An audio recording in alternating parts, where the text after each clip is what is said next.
souvent un double projet. C'est un projet des actionnaires d'aller matérialiser de la valeur et donc de réaliser une opération financière. Et c'est aussi un projet pour l'entreprise et pour ses hommes, et de savoir quelle est l'histoire d'après. Et c'est la bonne combinaison de ces deux dimensions qui va en faire le succès.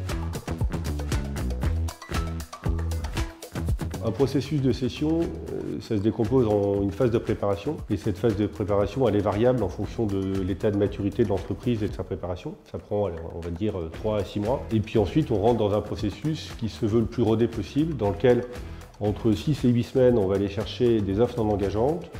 On va ensuite entrer dans une phase d'audit, de rencontre avec le management, de visite de site, qui va elle-même prendre autour de 8 semaines pour obtenir des offres fermes. Et puis à ce moment-là, on rentre généralement en exclusivité. On rentre dans la phase de réalisation de l'opération, d'information des salariés, de gestion de l'autorité de la concurrence, et ça prend à nouveau à peu près 2 mois. Tout compris, on est sur 9 à 12 mois pour réaliser une opération de cession d'entreprise. C'est préparer l'information et l'entreprise, c'est bien identifier qui sont les acquéreurs ou investisseurs qui sont vraiment intéressés. C'est la bonne gestion du processus concurrentiel, c'est-à-dire faire en sorte de recevoir des offres en même temps et d'aller jusqu'à des offres fermes, complètement financées, sans condition, parce que c'est ce qui donne la possibilité de faire un choix. Et ce choix, c'est la mise en perspective des différentes offres entre elles, mais c'est aussi la possibilité d'optimiser les conditions de l'opération. Et il ne faut pas oublier dans tout ça que ça ne peut marcher que si l'équipe qui va porter ce projet est bien préparée, bien coachée, et c'est ce qui va faire que tout ça mis ensemble, ce sera un projet de cession réussi.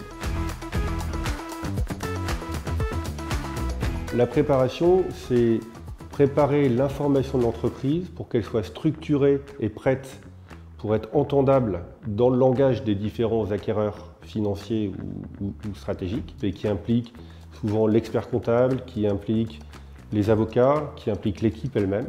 Deuxième sujet majeur, c'est prendre le temps de bien qualifier qui sont les acquéreurs industriels ou financiers qui ont un vrai intérêt pour cette entreprise, qui vont la comprendre, qui vont avoir un projet pour cette entreprise et qui donc vont savoir lui donner de la valeur parce qu'ils vont la projeter dans sa réussite de demain. Donc ces deux sujets-là sont effectivement essentiels pour faire en sorte que ça marche.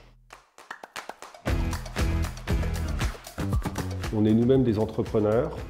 On a accompagné dans notre structure en Europe 171 opérations sur les 24 derniers mois. Et donc on va mettre à profit notre expérience et notre expertise de ce type d'opération, de comment ça fonctionne. On va aider à anticiper les questions, les problèmes, pour ensuite que ça puisse se passer de façon la plus fluide possible.